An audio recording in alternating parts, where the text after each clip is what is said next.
அண்மை செய்தியை பார்த்து வருகிறோம். தமிழக பாஜக மாநில தலைவர் நயினார் நாகேந்திரன் அவர்கள் தமிழக அரசை விமர்சித்திருக்கிறார். மாணவர்கள் போதையில் உழல்வதைக் கண்டும் காணாமல் கடந்து போவது அலட்சியத்தின் உச்சம் எனவும், அரசு பள்ளிகளில் அக்கிரமம் நடக்கும்போது பள்ளிக்கல்வித்துறை அமைச்சர் எங்கே போனார் எனவும், சமூக கட்டமைப்பை அரித்து கொண்டிருக்கும் போதைப் பொருட்களை எப்படி ஒழிக்க முடியும் எனவும் அடுக்கடுக்காக அவர் கேள்விகளையும் எழுப்பியிருக்கிறார். முழுமையான விவரங்களோடு செய்தியாளர் லதா இணைந்திருக்கிறார். லதா, நயினார் நாகேந்திரன் அவர்கள் தரப்பில் என்ன சொல்லப்பட்டிருக்கு? முழுமையான விவரங்களை வழங்கலாம்.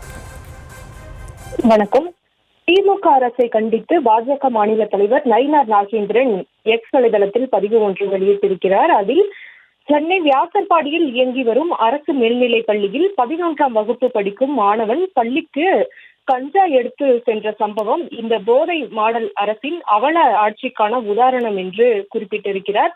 பள்ளி மாணவர்கள் கையில் கஞ்சாவும் பைகளில் பட்டா கட்டியும் புழங்கும் நிலையில் கல்வியில் சிறந்த தமிழ்நாடு என்று விளம்பர விழா எடுக்க திமுக அரசு வெற்றி தலைகுனிய வேண்டும் என்றும் கடுமையாக சாடியிருக்கிறார்.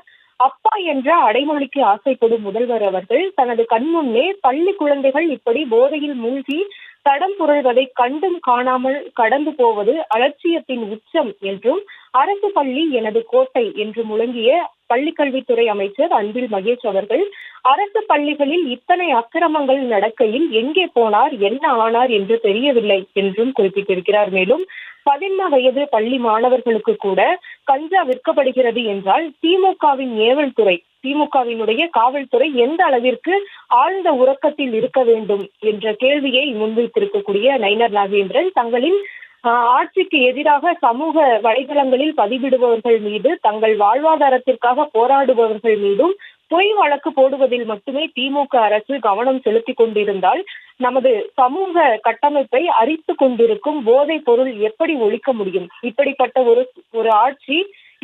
ஒரு ஆட்சி அகற்றினால் மட்டுமே தமிழகம் நிம்மதியாக பெருமூச்சு விடும் என்றும் நயினார் நாகேந்திரன் குறிப்பிட்டிருக்கிறார்.